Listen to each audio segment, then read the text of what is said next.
பயன்படுத்துற மந்திரங்கள் நிறைய இருக்குங்க. ஆனா அது வந்து ஒரு கிட்டத்தட்ட 1.5 மணி நேரம் 2 மணி நேரம் போகும். நான் வந்து சுருக்கமா வந்து ஒரு காயந்திரி மந்திரம்னா என்னன்னு சொல்றேன். காயத்ரி மந்திரம்னு சொல்றீங்கல்ல, அதுக்கு அர்த்தம்னு கேட்டு பாருங்க.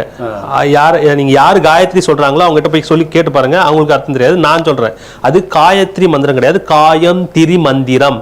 காயம் என்றால் உடம், திரிக்கக்கூடிய மந்திரம். இந்த குடல் எப்படி ஒரு பாலாகப்பட்டது ஒரு நாள் இருக்கும், அதோட தன்மை அதுக்கு மேல கெட்டு போயிடும். ஆனா அதே நீங்க உறவுத்தி வச்சீங்கன்னா தயிராயிடும், ஒரு 2-3 நாளைக்கு இருக்கும். அதே நீங்க கொஞ்சம் இது மோர் சிலிப்பி அதுல இருந்து நெய் எடுத்து நல்லா அதை உருக்கி நீங்க எடுத்து நெய்யை வச்சுட்டீங்க அப்படின்னா அதோட தன்மை வந்து பாத்தீங்கன்னா பல காலங்களுக்கு இருக்கும். அப்படி 60-70 வருடங்கள்ல 100 வருடங்கள்ல கெட்டு போகக்கூடிய இந்த உடலை திரித்து நெய் மாதிரியான ஒரு தன்மைக்கு உங்களை கொண்டு வர்றது தான் வந்து இந்த காயந்திரி மந்திரங்கள். சரி, காயம் திரி மந்திரங்கள் எல்லோரும் பயன்படுத்தக்கூடிய மந்திரங்கள். அன்றாட பூசை மொழின்னு சொல்லிட்டு எங்களோட இணையதளங்கள்ல இருக்கு. இந்து வேத முன்னேற்ற கழகம்னு நீங்க போட்டு பார்த்தாலும் சரி, இந்து வேத மறுமலர்ச்சி இயக்கம் நீங்க போட்டு பார்த்தாலும் சரி, இந்து வேத மறுமலர்ச்சி இயக்கம் என்பது இது சமுதாய இயக்கம். அது வந்து பாத்தீங்கன்னா மக்களுக்கு இந்த மந்திரங்கள் எல்லாமே சொல்லி கொடுத்துட்டு இருக்கிறோம். நீங்க அதுல நீங்க யாரை நீங்க தொடர்பு கொண்டாலும் சரி, எங்களோட இணையதளங்கள்ல நீங்க பாத்தீங்கன்னாலும் சரி, எல்லா மந்திரங்களும் போட்டு வச்சிருக்கோம். முருகன் முதற்கொண்டு எல்லாருக்குமே மந்திரங்கள் போட்டு வச்சிருக்கோம். அது எல்லாருக்கும் கொடுத்துருக்கிறோம், நீங்க எடுத்து பயன்படுத்திக்கங்கன்னு சொல்லிட்டு. பொதுவாக எல்லா ஆண் கடவுளர்களுக்கும் நீங்க பயன்படுத்திய ஒரு மந்திரத்தை நான் இப்ப சொல்றேன். இதைத்தான் வந்து பாத்தீங்கன்னா பூர்வபூசகன் சொல்லுவாங்க. அது தமிழ்ல இருந்து திருடப்பட்டது. ஓம் பூர்வ புலன்கள் சுவையாகுக, தத்துவ வித்துக்கள் அரணாகுக, பாரின்கோ தேவர் வசிக்கும் தீ மகிழட்டும், தீயே யோக பரஞ்சோதி ஆகும்.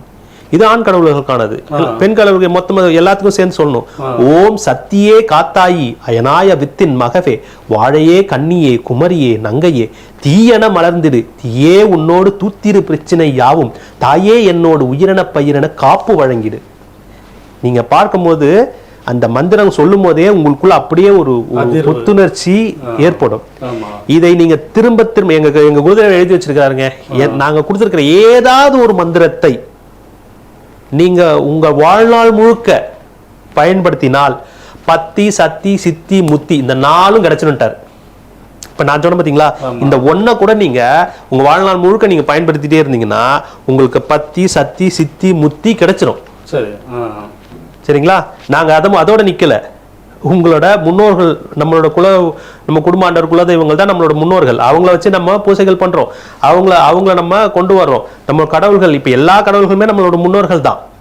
அவர்களோட பேசக்கூடிய தன்மை, அவர்கள் என்ன சொல்ல வராங்கிற உணர்றது, இதெல்லாமே சொல்லி தரோம். குடமுழுக்குன்னா சும்மா கிடையாது. அங்க ஒரு நபர் இருக்கிறாரு,